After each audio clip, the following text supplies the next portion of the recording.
नमस्ते दोस्तों, स्वागत है आपका आपके ही इंटीरियर चैनल जीएम डेकोर पर। मित्रों, यदि हमें फर्नीचर कराना है तो सबसे पहले किस प्रोडक्ट की जरूरत पड़ेगी? जी हाँ दोस्तों, प्लाईवुड 12 mm, 18 mm, 19 mm, यही एक प्रोडक्ट है जो कि हमें सबसे पहले परचेज करने पड़ेंगे। अब हम दुकान के पास जाते हैं तो दुकानदार से हम क्या बोलेंगे कि भैया अच्छी प्लाईवुड दे देना, दीमक नहीं लगनी चाहिए, वाटरप्रूफ होनी चाहिए, बढ़िया से बढ़िया क्वालिटी दे देना। और दुकानदार भी बड़े जोश से और बिल्कुल कॉन्फिडेंस से बोल देते हैं, हाँ सर चिंता मत करो, 10 साल वारंटी है, 15 साल वारंटी है, 20 साल वारंटी है या 25 साल वारंटी है। जनरली इस तरह की दीमक लगने की प्रॉब्लम बहुत ज़्यादा कॉमन नहीं है, पर जहाँ पे गीला एरिया है या एग्रीकल्चर लैंड है और कई जगह फिर दीमक की एक व्यापक समस्या भी हमने देखी है। तो मित्रों, फर्नीचर कराते समय जो दुकानदार ने बोला है या दुकानदार ने सर्टिफिकेट दिया है, क्या वही सफिशिएंट है इस डिसीजन को लेने के लिए कि हमें ये वाला प्लाईवुड ले लेना चाहिए या ये प्लाईवुड लेने से हमारे घर में दीमक या हमारे फर्नीचर में दीमक नहीं लगेगी?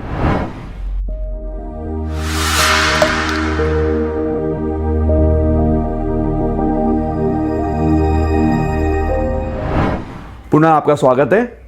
हम आपको आज बताएंगे कि फर्नीचर को दीमक प्रूफ कैसे बनाया जाए। कई सारे टॉपिक होते हैं दोस्तों। सबसे पहले जैसे हम प्लाईवुड के बारे में बात कर रहे थे, हमें अच्छी क्वालिटी की 710 ग्रेड की ब्रांडेड प्लाईवुड खरीदनी चाहिए। अच्छी प्लाईवुड लेने से क्या होगा कि एक तो अच्छे प्रोसेस से बनी हुई है, केमिकल ट्रीटमेंट अच्छा लिया गया है, तो उसकी क्वालिटी अच्छी निकल के आएगी, गेपिंग नहीं होगी, तो उसमें बोरर और दीमक ईजिली लगने की संभावना कम हो जाती है। और उसकी जगह हम हल्का प्लाईवुड काम में लेंगे तो उसके अंदर हल्की लकड़ी काम में लेंगे लोग और उसके अंदर मिक्सिंग कर देंगे तो उसके अंदर इजीली दीमक और बोरर लग जाती है। पर अच्छी क्वालिटी का बोर्ड या प्लाई खरीदने मात्र से ही आप निश्चिंत नहीं हो सकते कि हमारे फर्नीचर में दीमक कभी नहीं लगेगी। समझदारी तो इसी में है कि शुरू में ही हम प्रिकॉशनरी चीजें काम में ले लेवें या शुरू में ही हम इस तरह का फर्नीचर बना लेवें कि उसमें दीमक लगने की टेंडेंसी 0 हो जाए। अब प्रिकॉशनरी करने के लिए हमें पता होना चाहिए कि दीमक आती कहां से है। अब ऐसा तो नहीं है ये फर्नीचर हुआ है या ये फर्नीचर हुआ है तो हवा में दीमक, जैसे मच्छर उड़ के आते हैं दीमक उड़ के आएगी और इस पर लग जाएगी और दीमक फर्नीचर को खा जाएगी। ऐसा तो नहीं होगा। दीमक यानी इंसेक्ट्स है ये, अगर हमारे फर्नीचर जहां पे हुआ है और उसके अटैच में कोई दीवार है या उसके पीछे कोई दीवार है, उसमें अगर अत्यधिक मात्रा में सीलन आ गई है और हमारी जो लैंड है वो एग्रीकल्चर लैंड है, भुरभुरी लैंड है, उपजाऊ लैंड है, तो वहां पे दीमक पनपने की संभावना सबसे ज्यादा होती है। क्योंकि दीमक तो जमीन में पहले भी थी पर उसको उपयुक्त वातावरण नहीं मिल रहा था। अब उपयुक्त वातावरण भी मिल गया, मतलब नमी अच्छी मिल गई, और उपयुक्त भोजन, लकड़ी दीमक का प्रमुख भोजन है, तो उपयुक्त वातावरण के साथ में उपयुक्त उसको भोजन मिल रहा है तो दीमक वहां क्यों नहीं आएगी? फिर सभी कंपनियों की गारंटी एक साइड धरी रह जाती है, क्योंकि किसी भी कंपनी की टर्म्स एंड कंडीशन में साफ लिखा हुआ रहता है कि अत्यधिक सीलन होने पर दीमक लग सकती है। आप किसी भी जो वारंटी आपको दे रहे हैं प्लाईवुड वाले, उनसे पूछिए कि सर टर्म्स एंड कंडीशन क्या है, तो वहां 100% लिखा हुआ कि एक लिमिट के बाद में अगर सीलन आती है तो वहां दीमक लग सकती है। तो लिमिट का डिसीजन न सीलन कर सकती है ना हम कर सकते हैं। तो हमारी समझदारी किसमें, हम प्रोडक्ट ही ऐसे काम में ले लें जहां पे दीमक लगे ही नहीं, जिस प्रोडक्ट को दीमक खाती ही नहीं। अब वो ऐसे प्रोडक्ट्स क्या क्या हैं उसके बारे में थोड़ा सा मैं ब्रीफ डिटेल आपको कर देता हूं।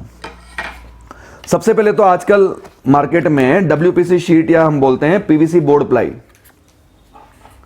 ये PVC बोर्ड प्लाई है, ये मार्केट में खूब उपलब्ध है। अब जो हमारी फर्नीचर हो रहा है उसके पीछे वाली वॉल है या वो स्ट्रक्चर है जो फ्लोर को छू रहा है, उसमें अगर हम पीछे की साइड में या उस पीछे वाली प्लाई को अगर हम PVC के काम में ले लेंगे तो कितनी ही सीलन आए, कुछ भी हो, उस PVC प्लाई के अंदर न तो सीलन पास होगी, न कितनी ही दीमक आने के बाद में उस PVC प्लाई को दीमक खा सकती है, क्योंकि दीमक प्लास्टिक को खाती ही नहीं है।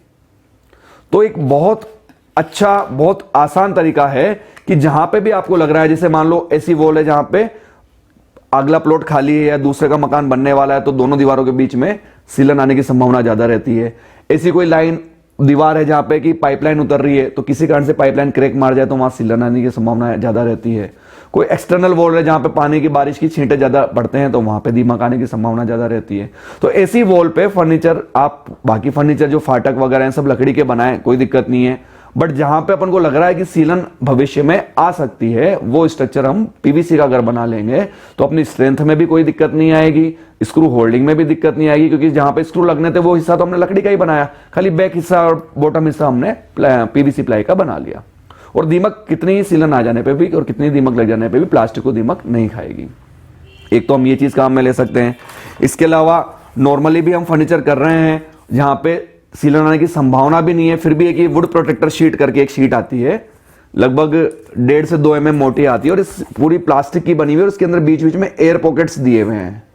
तो ये शीट भी हम फर्नीचर के पीछे ठोक सकते हैं। उससे क्या होगा कि थोड़ी बहुत सीलन अगर आ जाती है दीवार में किसी भी कारण से, कई बार लगातार बारिश होने से भी दीवार में सीलन बैठ जाती है, तो वो सीलन फर्नीचर को इफेक्ट एकदम नहीं करेगी। तीसरा तरीका क्या है, आप जो भी फर्नीचर कराएं डायरेक्ट दीवार पे अटैच करके ना बनाएं। बीच में क्या होता है कि या तो फिर इस तरह की सीमेंट प्लाई भी एक आने लगी है आजकल, ये देखिए आप, सीमेंट प्लाई का जाल बना दिया जाता है पूरी वॉल पे, उसके ऊपर फिर फर्नीचर फिट किया जाता है। तो हमारे जो दीवार है और जो हमारे फर्नीचर है उसके बीच में लगभग 1 इंच गैप रखा जाता है और उसके बीच में या तो सीमेंट प्लाई लगा दी जाती है या प्लास्टिक प्लाई भी लगा सकते हैं।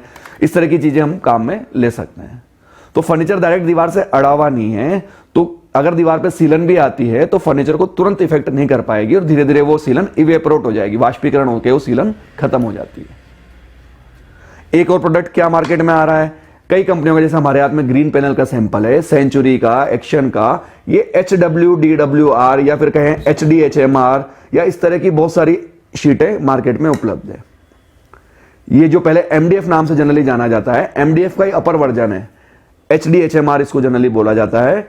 अब इसमें क्या है कि ये 100% केमिकल बेस्ड प्रोडक्ट है, ये केमिकल से बना हुआ है, तो कंपनी इसमें सर्टिफाइड वारंटी दे रही है कि ये दीमक से रेजिस्टेंट है और ये वास्तव में रेजिस्टेंट है क्योंकि लकड़ी नहीं है, इसके अंदर पॉलीमर, रेजिन और केमिकल मिला के इसको एक इस शीट फॉर्म में कन्वर्ट किया गया है। तो ये मैनमेड है, नेचुरल नहीं है, तो दीमक का भोज्य पदार्थ ये नहीं है। तो ऐसी जगहों पे हम इसका फर्नीचर, पूरा फर्नीचर भी इसका बना सकते हैं या बैक साइड या बॉटम साइड भी हम काम में ले सकते हैं। इसकी स्क्रू होल्डिंग कैपेसिटी भी पीवीसी प्लाई की तुलना में बहुत अच्छी होती है, तो हम पूरा फर्नीचर भी इसका बना सकते हैं और जहां हमें लगता है कि टेंडेंसी है दीमक की, वहां पे भी हम इसको काम में ले सकते हैं। इसके अलावा मार्केट में कई तरह के केमिकल भी उपलब्ध हैं, जैसे ये पिडलाइट वालों का टर्मिनेटर है, ये लीथल है, ऐसे कई सारे प्रोडक्ट मार्केट में उपलब्ध है।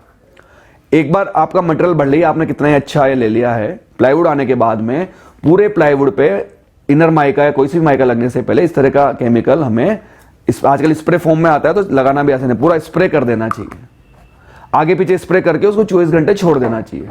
तो ये जो सारा केमिकल है ये अंदर प्लाईवुड के चला जाएगा और उसके अंदर एक अजीब सी जो गंध क्रिएट हो जाएगी। इस जो गंध से दीमक इस लकड़ी के करीब आने में संकोच करती है, मतलब वो दीमक ऐसी गंध को सूंघ के आसपास नहीं आती है। ऐसा नहीं है कि प्लाईवुड को खा के दीमक मर जाएगी, पर उस जो वहां पे खुशबू उस तरह की आएगी, उससे दीमक आसपास नहीं आएगी। तो हमने क्या क्या देखा, पीवीसी प्लाई हम काम में ले सकते हैं, उसके बाद हमने HWDR जो HDHMR शीट वो काम में ले सकते हैं, सीमेंट प्लाई काम में ले सकते हैं, वुड प्रोटेक्टर शीट काम में ले सकते हैं। हमने देखा कि दीवार और फर्नीचर के बीच में 1 से 1.5 इंच की गैप मेंटेन कर सकते हैं, इस तरह के केमिकल्स काम में ले सकते हैं। तो ओवरऑल अगर हम सारी कॉस्टिंग देखें तो हमारे फर्नीचर, मान लो 1 लाख का फर्नीचर होना है और टर्माइट रेजिस्टेंस फर्नीचर को करने के लिए हमने कुछ इस तरह के नए प्रोडक्ट काम में लिए हैं, तो हमारे फर्नीचर की कॉस्टिंग बहुत ज्यादा नहीं, लगभग 1-2% बढ़ेगी। तो मेरे हिसाब से कोई घाटे का सौदा नहीं है। अगर 100% खर्च करने के साथ में 101% खर्च करके हम 100% की सेफ्टी बढ़ा देते हैं या उसको टर्माइट रेजिस्टेंट कर देते हैं, तो ये बहुत अच्छी बात है। तो मित्रों, जब भी आप फर्नीचर कराएं, अच्छा प्लाईवुड तो लें ही सही, पर कुछ ऐसे तरीके भी ध्यान में रखें जिससे अगर कोई ऐसी आपात स्थिति आती है, सीलन बढ़ जाती है या फिर दीवार में पानी बैठ जाता है, तब भी आपका फर्नीचर एकाएक खराब नहीं हो।